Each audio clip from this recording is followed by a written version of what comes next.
So let's talk about fintech. For the last few years, it's been all about hype, right? Speculation, crazy headlines, but something's changing. The real action is shifting from the stock charts to your shopping cart, and from these wild, abstract ideas to stuff you can actually use. What we're really seeing is a tale of two different fintech worlds. On one side, you have the era of hype. It was all about moonshots, speculation, and just a ton of volatility. But on the other side, there's this new era quietly taking over, the utility era. It's all about the boring but absolutely essential plumbing of finance. It's about practicality and whether something is actually, usable. And that's the quiet revolution we're seeing right now.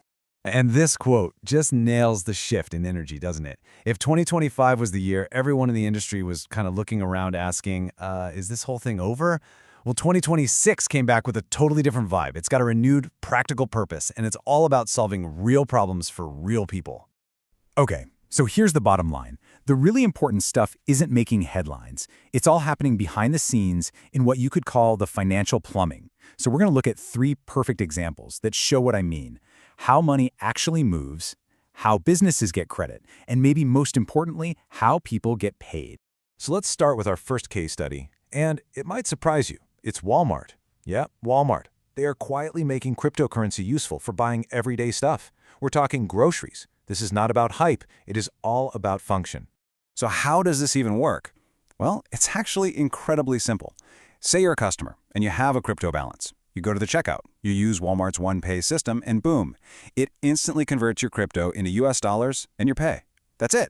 There's no big philosophical debate about paying with Bitcoin. It's just a tool to turn one balance into another, right at the checkout counter. And I love this quote because it just perfectly captures the cultural shift here. This is not crypto being some rebellious, anti-establishment asset anymore. Nope. This is crypto putting on its work clothes, clocking in for a 9 to 5, and becoming a practical part of how the world's biggest retailer works. So the big takeaway from this whole Walmart thing is that for crypto, and really for fintech in general, the biggest win isn't hitting some crazy new price high.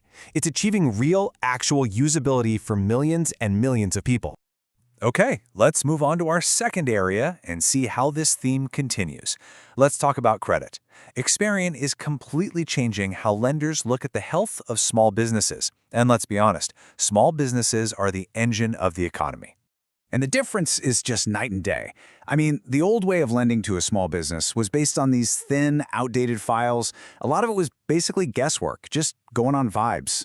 But now, Experian is plugging rich, real-time commercial data right into the system. This lets lenders make fast, confident decisions based on what's happening in a business right now, not 6 months ago. A really great way to think about this is like that movie Moneyball, but instead of using deep analytics to find undervalued baseball players, lenders are using it to understand a business's real-time cash flow and how quickly it's paying its bills. It takes the guesswork and emotion out of it and just replaces it with hard data. And this is a really big deal. Better data doesn't just give us a clear snapshot of the economy, it actually makes it better. I mean, when good, solid businesses can get the capital they need faster, they can grow, they can hire, they become more resilient, and that means a more stable Main Street, which is a win for absolutely everyone. All right, for our last example, we're tackling one of the most basic problems for anyone who's ever had a job. That gap between earning your money and, well, actually getting it. This is where a company like DailyPay comes into the picture. Think about it, the traditional paycheck system is kind of broken. You do the work on Monday, but payday might be 2 weeks away. That creates a stressful waiting period for so many people. The solution is something called Earned Wage Access, or EWA. It just blows up that old model. It gives you a direct path to the money you've already worked for right when you need it. No more waiting. And if you're thinking this is just some niche idea, think again. DailyPay just secured a $195 million credit facility. That is a massive investment. That's Wall Street saying, yeah, this is a serious, scalable business, and it's going to change how millions of people get paid. This is the big leagues. So the crucial insight from DailyPay is this. The most powerful fintech innovations aren't always about creating brand new assets or super complex investment products. A lot of the time, the real genius is just in fixing simple, universal, logistical headaches, like timing. Okay, so let's pull all three of these together. We've seen how Walmart, Experian, and DailyPay are all pushing fintech in this new, way more practical direction. When you look at them together, you realize this isn't just a trend, it's a fundamental shift in the entire industry. So here it is, the new fintech playbook, all laid out. Walmart made crypto usable and taught us that usability is way more important than price. Experian made credit smarter, showing us that good data literally shapes the economy for the better.